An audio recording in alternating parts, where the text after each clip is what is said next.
They tell you, in books with shiny covers and smiling faces on the front, that you can be anything, anything at all, and as if existence were a supermarket aisle of identities. Doctor, artist, CEO, spiritual guru, billionaire, digital nomad, enlightened being. Just take your pick, as if the universe were standing by like a career counselor saying, here's a catalog of all possible selves, choose wisely. At first it sounds wonderfully liberating, limitless potential, infinite paths. You can reinvent yourself, upgrade yourself, optimize yourself. But listen closely to the echo that follows that promise, like a shadow trailing behind. If you can be anything, what you are right now is never enough. Hidden inside this bright and glossy slogan is a quiet accusation. You, as you are a kind of failure, a draft, a prototype, a before picture. Life becomes a permanent audition for a role that never quite gets cast. So you begin the grand project of self-improvement. You read the books, you follow the routines, you measure your mornings, your steps, your output, your net worth, your vibes. You compare your inner confusion with other people's carefully curated outer confidence. And always just on the horizon, there's this shimmering image of the person you could be. More confident, more productive, more spiritual, more respected, more everything. But notice the trick that's being played on your mind. If you believe that you can be anything, then every choice becomes a tiny betrayal of all the other possible lives you didn't choose. Say yes to one path, and you've secretly said no to 1,000 others. So you live in a kind of haunted house of abandoned possibilities, endlessly wondering if you chose the wrong door. This is not freedom. This is anxiety dressed up in inspirational language. Now let's be a little more honest, a little more earthy, a little less hypnotized by slogans. You cannot be anything. You are not a blank, floating entity in a vacuum. You are a very specific event in the universe. You were born in a particular body at a particular time into a particular culture with a unique arrangement of genetics and experiences. You did not choose your first language, your childhood, the shape of your nervous system. A tree cannot be every kind of tree. An oak cannot decide to be a rosebush or a tulip or a pine. It may grow tall or crooked, it may flourish or wither, but its possibilities unfold within the form that it is. So it is with you. You cannot be anything. You can only be this, but you have no idea how vast, how mysterious, how profound this actually is. The danger of the self-help lie is not simply that it's unrealistic, it's that it quietly teaches you to despise your own particularity. It whispers, somewhere out there is a perfect version of you, a superior you, a more successful, more admirable, more enlightened you. Chase that one, become that one. So each moment of your life becomes a stepping stone to somewhere else. This conversation is practice for a better conversation. This job is a bridge to a better job. This version of you is a bridge to a better you.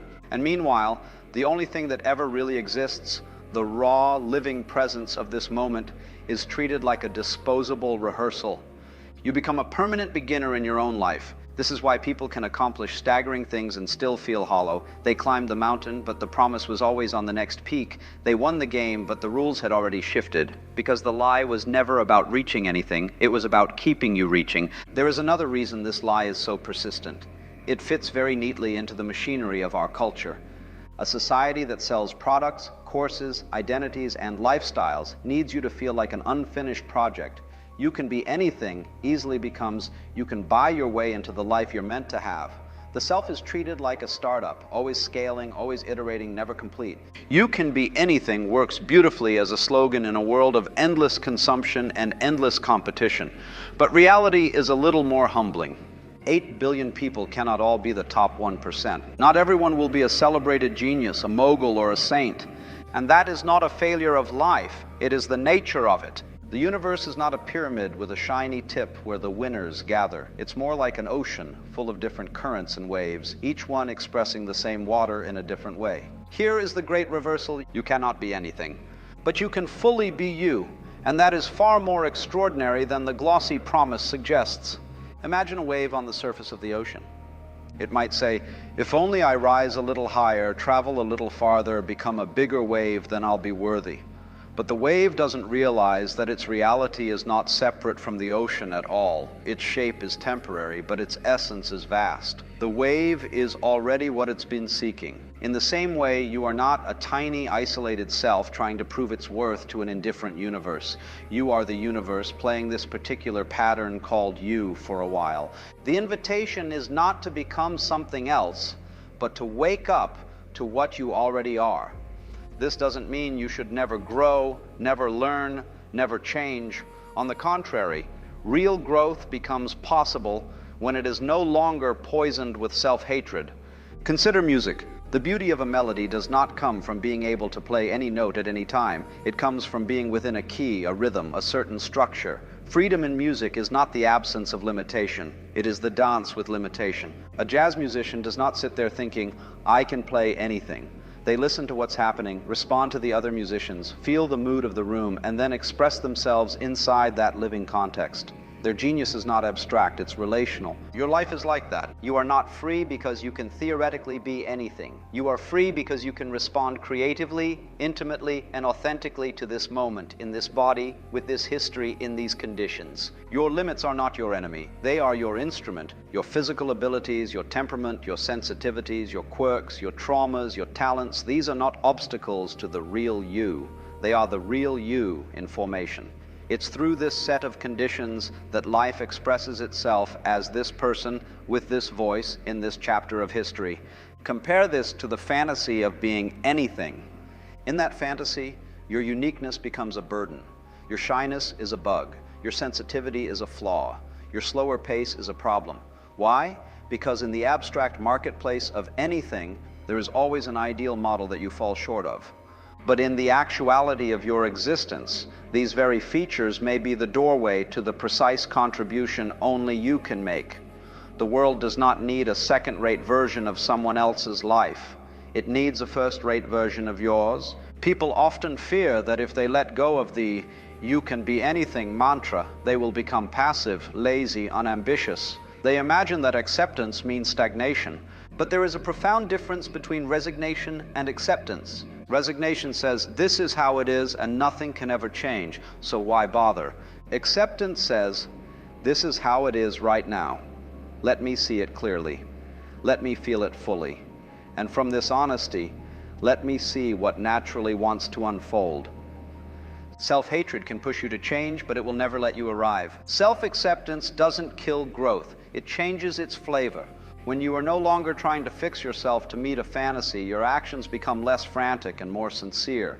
You may still work hard, still strive, still train, still learn, but now it's more like an artist refining their craft than a condemned prisoner trying to earn a pardon. So what happens if we drop the dangerous lie and replace it with a gentler truth? Not, you can be anything, but you cannot be anything, but you can be fully this. Suddenly the question shifts from, what should I become? To, what wants to be expressed through me? Instead of forcing life into your idea of who you're supposed to be, you listen. What lights your curiosity? What kind of work makes time disappear? What kind of conversations leave you more alive, not more drained? What pains in the world break your heart in such a way that you feel compelled to respond?